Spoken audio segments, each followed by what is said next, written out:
Tere tulemast kuulama Kaasaegse naise podcasti. Mina olen Annika Nilsson, teie saatejuht. Täna ma tahan rääkida sellest, et kuidas meid ümbritsevad inimesed ja nende sõnad või teod või siis nendes ütlemata jäänud sõnad või tegemata jäänud teod mõjutavad seda, kuidas me ennast tunneme. Ma käisin täna külas oma vanaemal. Ja mu vanaema on super äge ja tugev ja tark naine. Aga ta on juba seal vanemas eas. Ja ta on väga palju aega üksi suures majas. Et jah, mu teised pereliikmed käivad ka teda vaatamas ja mu ema aeg-ajalt elab seal ja kõike seda. Aga ta siiski on seal üksi. Aga igasugune pereelu, see kõik mõjutab teda. Ta näeb üsna lähedalt seda, et mis mu teiste õdede või vendade või nende lastega toimub. Ja ta tundis, ja kui ma läksin tavaliselt, kui ma üksi lähen talle külla, siis me istume köögilaua taga. Ja ta lihtsalt räägib mulle neid asju, mis tema peas on. Ja tavaliselt need on alati seotud murega. Ja veidi, ja mitte isegi väikese murega, vaid suure murega, et kuidas nendest lastest ikkagi täiskasvanud saavad ja ühesõnaga, et mis iganes parasjagu toimub kellegi kuskil elus, siis tema jaoks on alati seal mingi mure taustal. Ja siis ta muudkui räägib ja mina tahan olla hea lapselaps. See lapselaps, keda näeb väga harva tegelikult. Ja kes nagu mingisugustest oma muredest kunagi ei räägi, sest mul tegelikult ei ole mingeid suuri muresid sellisel määral. Ja siis ma kuulan, räägin kaasa mõned mõtted. Ja nii see aeg siis läheb, et siis ma vaatan kella, et nüüd on aeg sõitma hakata. Ja ma istusin täna autosse. Ja ma tundsin seda, et mingisugune väga raske energia on. Aga ma ei pööranud sellele tähelepanu. Panin ühe audioraamatu mängima ja mul oli mingi üle tunni aja sõita ja kuulasin seda. Ja siis ma jõudsin oma pere juurde. Lapsed, abikaasa, meil oli külas keegi. Kõik oli nagu tore ja ilus. Ja siis keegi ütleb mingi täiesti suvalise lause.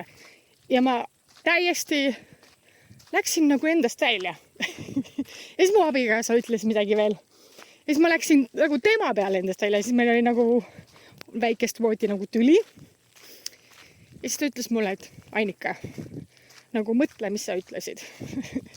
Ja kui sa oled valmis, tule vabanda ja liigume nagu edasi. Ja siis ma hingasin. Hingasin sisse. Tulin sellesse olemasolevasse hetke ja mõtlesin tagasi kõigele sellele. Et ilmselgelt ma olin mingis mõttes selles energias, mida mu vanaema jagas. Et kõik see mure ja kuidas asjad võib-olla on natukene liiga halvasti ja kõik see, ja kuidas teda ei aidata ja siis kuidas kõik ikkagi see hakkama saavad oma eludega ja kõike seda. Ja siis üks asi oli, mis mu vanaemal oli ka see, et kui te siin käite, siis vana inimese asi, et alati sina sõidad autoga, et miks sul see abikaasa autoga ei sõida?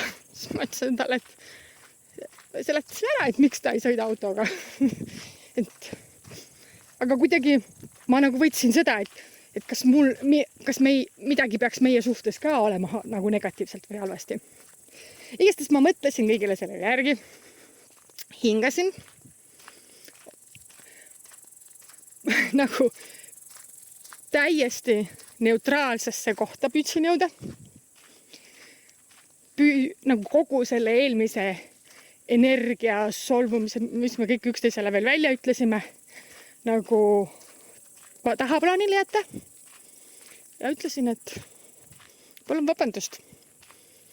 Ma olin vestlusest oma vanaemaga endiselt ärritunud ja ma ebaõiglaselt elasin need emotsioonid nagu siin välja.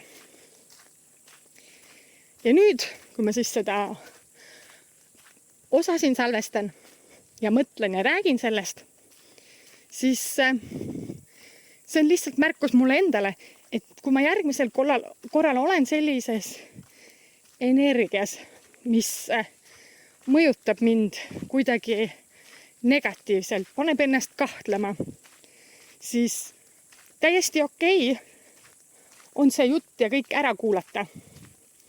Aga siis pärast seda tuleb võtta ka see aeg ja kõik see nagu enda pealt maha pühkida. Et väga tihti me lihtsalt kanname seda energiat endaga kogu aeg kaasas ja me ei tea, mis toimub nagu. Võib-olla, ma ei tea, sõbrannaga juhtus midagi. Ja siis õhtul vaatad abikaasaga filmi diivanil ja siis ütled mingi asja, mingi lause, mis ei ole isegi sinu lause, vaid see on sinu sõbranna täpsete sõnadega. Aga see oli kuidagi see mingi energia, see mõte oli endiselt nagu sinuga kaasas. Et selleks, et olla kohal siin ja praegu, et mitte kanda neid teiste inimesi muresid ja